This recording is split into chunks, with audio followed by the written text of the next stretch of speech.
अगर मलिका को कुछ हो गया तो क्या करेंगे हम? रियासती अख्तार के मुताबिक हमें ऐसे चलना होगा जैसे कुछ हुआ ही नहीं है। हमारा नया हुक्मरान पुरअमन तरीके से तख्त नशीन होगा।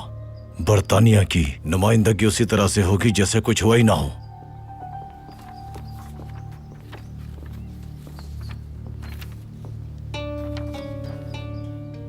मलिका के मोअज़्ज़ज़ खादिमीन, गुज़िश्ता दिनों पेश आने वाले कुछ खौफनाक हादसात के पेश नजर आप लोग अपनी याददाश्त ताज़ा कर लें तो बेहतर है। हम जानते हैं कि मलिका की खुफिया बीमारी का पाए तख्त नामी इदारे ने किस तरह कामयाबी से इलाज किया है। हजरात, उस्मानी सुल्तान खुद मलिका को सुलाने के जिम्मेदार हैं और अब्दुल हमीद के अलावा कोई भी मुआलिज हमारी मलिका को जगा नहीं सकता। बरतानिया और पूरी दुनिया बेबस है। अगर हमारी मलिका अब्दुल हमीद की वजह से फौत हो जाती है तो ये बरतानवी हुकूमत का इख्तिताम होगा। हम नाकाबिले तस्खीर बनकर जहां जहां हुकूमत कर रहे हैं वहां हमारी हुकूमत खतरे में पड़ जाएगी, बगावत हो जाएगी। आखिर अब होगा क्या?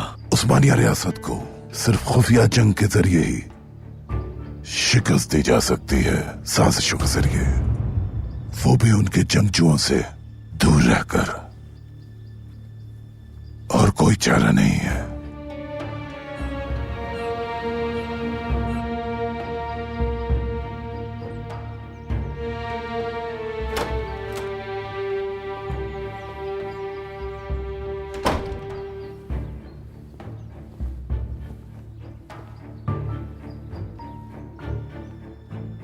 वालिदा के लिए मोहब्बत भरा पैगाम लिख रहे हैं बाबा?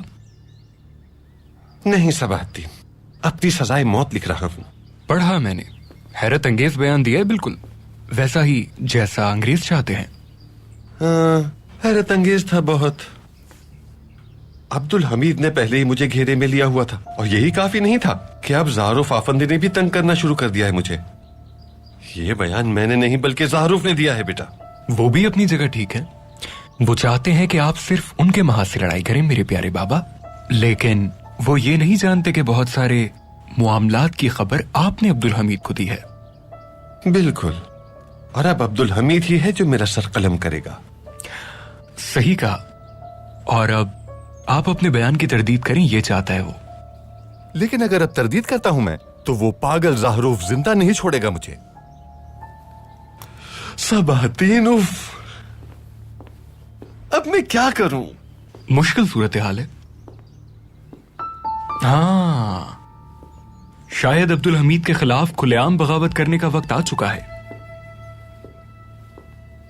अब्दुल कादिर का भी ऐसा ही हाल है, फैसला नहीं कर पा रहा वो भी। शहजादा अब्दुल कादिर को क्या हो गया है?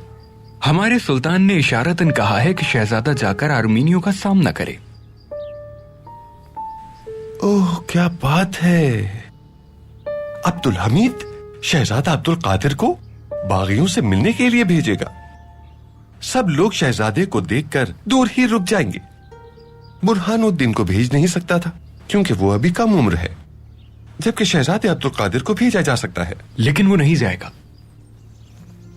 आजादी का हामी शहजादा अब्दुल कादिर आजादी के खिलाफ खड़ा नहीं हो सकता कभी। जाना चाहिए सबाहद्दीन, जाना चाहिए। उसके जाने में ही हमारी निजात का रास्ता पोशीदा है। जरूर जाना चाहिए। चलो अब उन सहाफियों को बुलाने के लिए दावतनामा लिखते हैं। मैं समझा नहीं बाबा, सहाफियों को यहां पर दावत देने का शहजादा अब्दुल कादिर से क्या ताल्लुक हो सकता है आखिर? सोचो सबाहद्दीन, सोचो, या बिल्कुल भी मत सोचो। हाँ, तुम शहजादा अब्दुल कादिर के पास जाओ और उसे आर्मीनियों के पास जाने के लिए राजी करो। तुम अगर शहजादा अब्दुल कादिर को इस काम के लिए किसी तरह राजी कर लिया तो अपने बयान की तरदीद कर दूंगा मैं। अब ये दावतनामा लेकर जाओ और जितनी जल्दी मुमकिन हो सके इसे सहाफियों तक पहुंचा दो। मेरी सहाफियों से मुलाकात से पहले ही मुझे इस मामले की खबर दो। आया अब्दुल कादिर राजी हो गया है या अब्दुल कादिर को राजी नहीं कर सके तुम? भूलना मत सबाहद्दीन, ये जिंदगी और मौत का मामला है। चलता हूँ, फिर मिलेंगे बेटा।